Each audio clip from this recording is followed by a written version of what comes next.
बच्चों law of parallelogram की बात करते हैं। ये लॉ भी एडिशन ऑफ टू वेक्टर्स के लिए यूज किया जाता है। लॉ ऑफ ट्रायंगल मालूम किया था अपन ने बच्चों, उससे भी हम दो वेक्टर का एडिशन मालूम कर सकते हैं और लॉ ऑफ पैरेललोग्राम से भी दो वेक्टर का एडिशन किया जाता है। आइए मालूम करते हैं इस लॉ में क्या है। ये एक पैरेललोग्राम है। यदि किसी पैरेललोग्राम की दो adjacent sides OP and OQ, इनके द्वारा दो वेक्टर्स को रिप्रेजेंट किया जा रहा है, vector A and vector B। तो इन दोनों वेक्टर के वेक्टर सम यानी रिजल्टेंट वेक्टर उस डायगोनल के द्वारा रिप्रेजेंट किया जाता है जो कि इन दोनों वेक्टर के कॉमन पॉइंट से दूर जा रहा हो। यानी ये डायगोनल जो है वो रिजल्टेंट वेक्टर मतलब vector A plus vector B को रिप्रेजेंट करेगा। ठीक है, तो यही क्या है बोलो, लॉ ऑफ पैरेललोग्राम। ठीक है, आइए एक बार स्टेटमेंट में हम बात करते हैं। According to this law, if two vectors vector A and vector B are represented by two adjacent sides of a parallelogram, then resultant vector is represented by that diagonal which is passing through the common point and away from this point. यहाँ पर इसका result जो आया है resultant vector वो इस diagonal के द्वारा रिप्रेजेंट किया जाता है बच्चों, जो कि इन दोनों के कॉमन पॉइंट से दूर जा रहा हो। ये दूसरा वाला डायगोनल नहीं, ये इनके वेक्टर सम को रिप्रेजेंट नहीं करेगा क्योंकि ये कॉमन पॉइंट से नहीं पास हो रहा है। इन दोनों का कॉमन पॉइंट कौन है, O। तो O से पास नहीं हो रहा है। ये वाला डायगोनल जो होगा QP, ये आगे हम पढ़ेंगे वेक्टर सब्ट्रैक्शन को रिप्रेजेंट करेगा। ठीक है, फिलहाल अभी वेक्टर एडिशन की बात करते हैं। ये एकदम वैसा ही है जैसा लॉ ऑफ ट्रायंगल। कैसे, आइए मालूम करते हैं। जैसे बच्चों ये वेक्टर A था, ये वेक्टर B, तो इस वेक्टर B को मैं यहाँ पे पैरेलल शिफ्ट कर सकता हूँ, तो ये भी वेक्टर B होगा। ये A वेक्टर और B वेक्टर के बीच का एंगल ये वाला थीटा, इसको मैं आगे बढ़ा देता हूं बच्चों,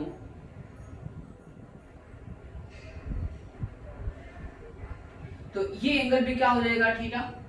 और अगर ऊपर वाले को मैं छुपा लूं थोड़ा सा, तो बड़े ध्यान से देखो, वेक्टर A वेक्टर B और ये resultant vector law of triangle ये रहा। Law of triangle this plus that is equal to this. ठीक है, अब उसी लॉ ऑफ ट्रायंगल में जैसा हमने आगे एनालिटिकल मेथड किया था, रिजल्टेंट वेक्टर का मैग्नीट्यूड फाइंड आउट करने के लिए इसको आगे बढ़ाया था और याद आया ये 90 डिग्री हो गया, इधर कौन सा था, B sin थीटा हो गया था, और ये कौन सा था बोलो, B cos थीटा हो गया था। ठीक बात है क्या? तो इस तरह से वापस हम वैसे ही पाइथागोरस थ्योरम यूज करके रिजल्टेंट वेक्टर फाइंड आउट कर सकते हैं। R = √a² plus b² plus 2ab cos theta. Direct लिखा है मैंने, उसी प्रकार से करना है जैसे अपन ने पहले किया था। और डायरेक्शन के लिए बच्चों tan alpha b sin theta upon a plus b cos theta, और अल्फा विल भी जानते हैं आप लोग, tan inverse b sin theta upon a plus b cos theta.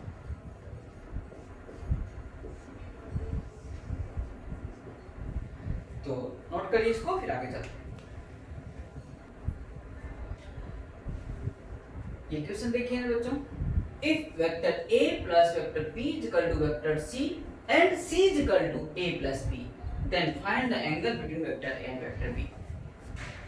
बच्चों गिवन है हमारे पास में vector A plus vector B equal to vector C, और ये कंडीशन दे रखी है A वेक्टर और B वेक्टर के बीच में हमें एंगल फाइंड आउट करना है।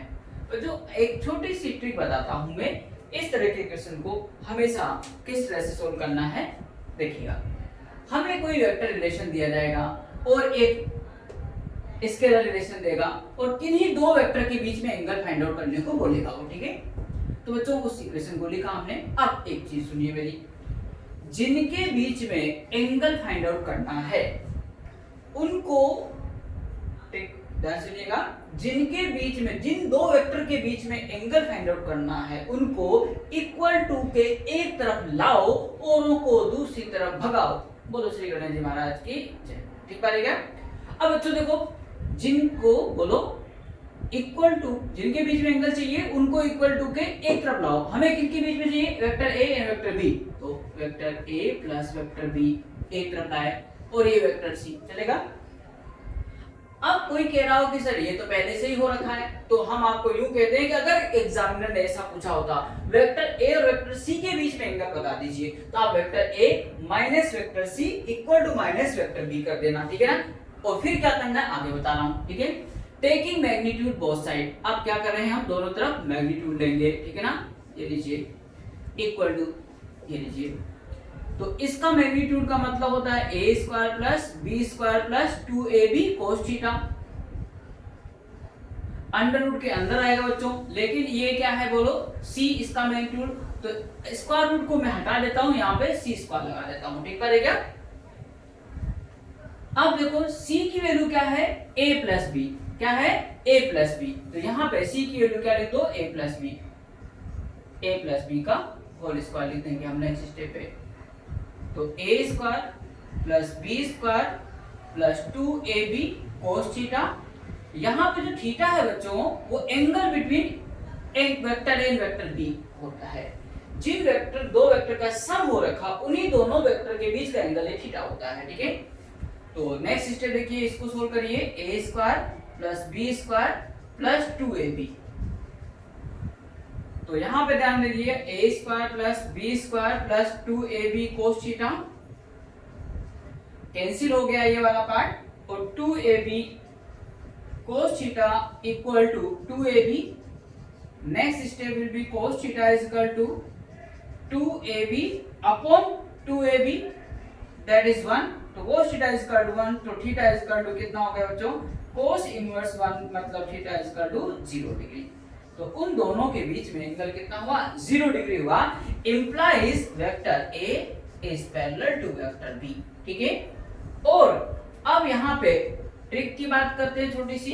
अगर हमने स्पेशल केसेस आपको बताए थे कि vector R equal to vector A plus vector B, अगर वेक्टर ए पैरेलल है वेक्टर बी के, तो थीटा कितना होता है, 0 डिग्री, और उस समय आर की वैल्यू क्या हो जाती है, ए प्लस बी हो जाती है, याद है।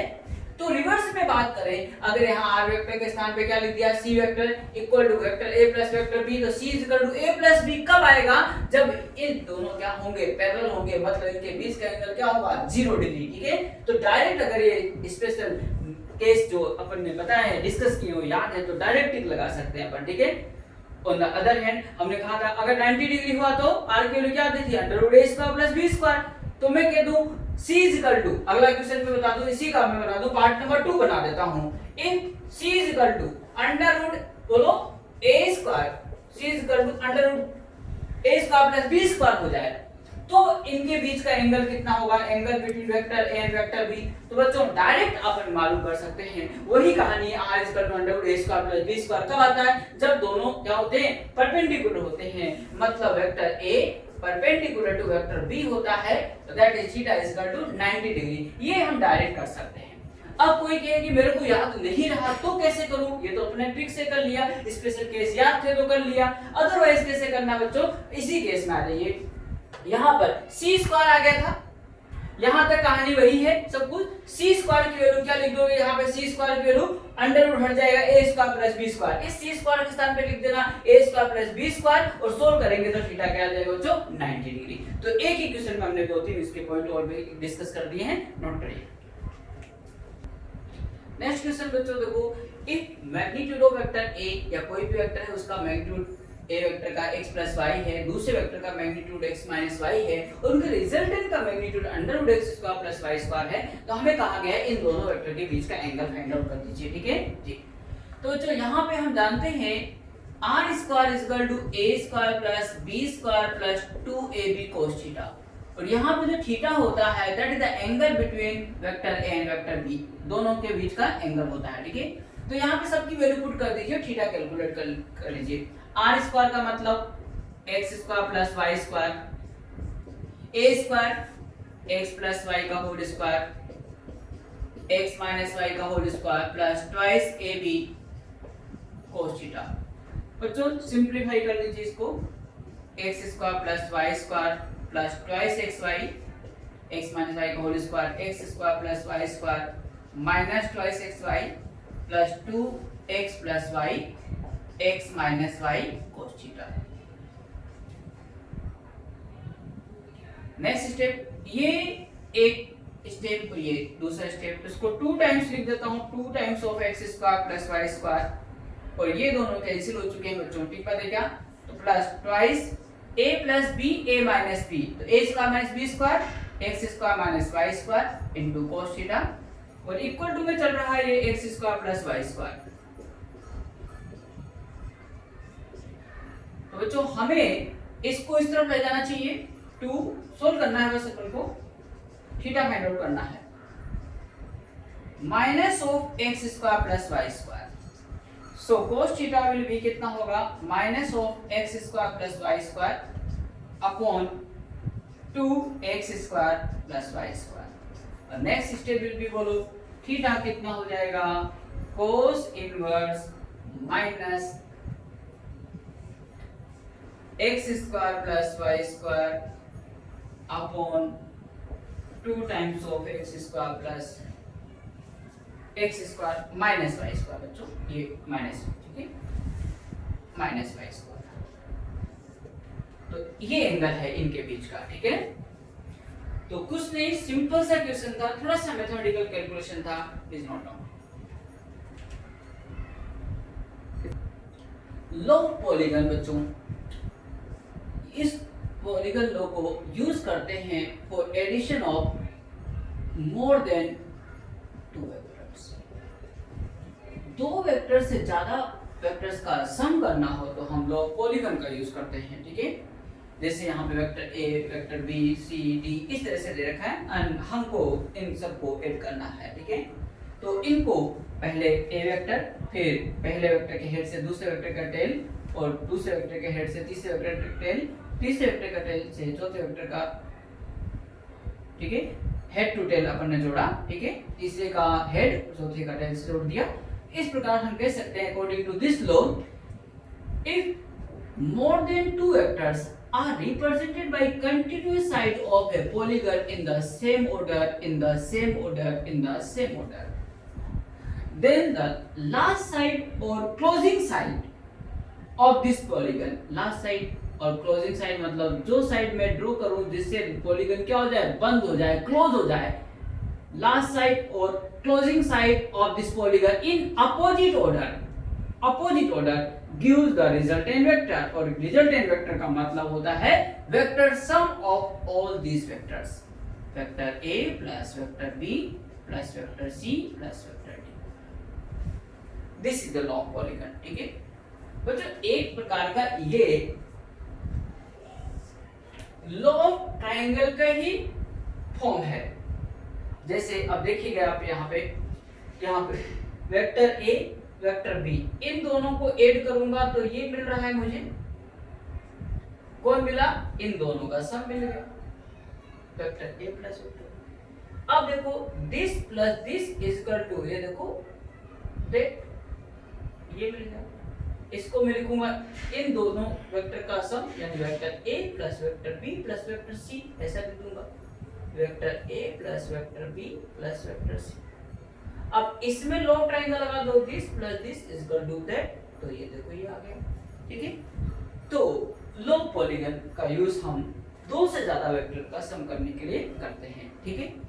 यहाँ पे ध्यान देने की बात ये है कि अगर किसी पॉलीगन के सभी साइड द्वारा सेम ऑर्डर में वेक्टर को रिप्रेजेंट किया जाए, एक ही ऑर्डर में, ए वेक्टर बी वेक्टर और देखो ये सी वेक्टर,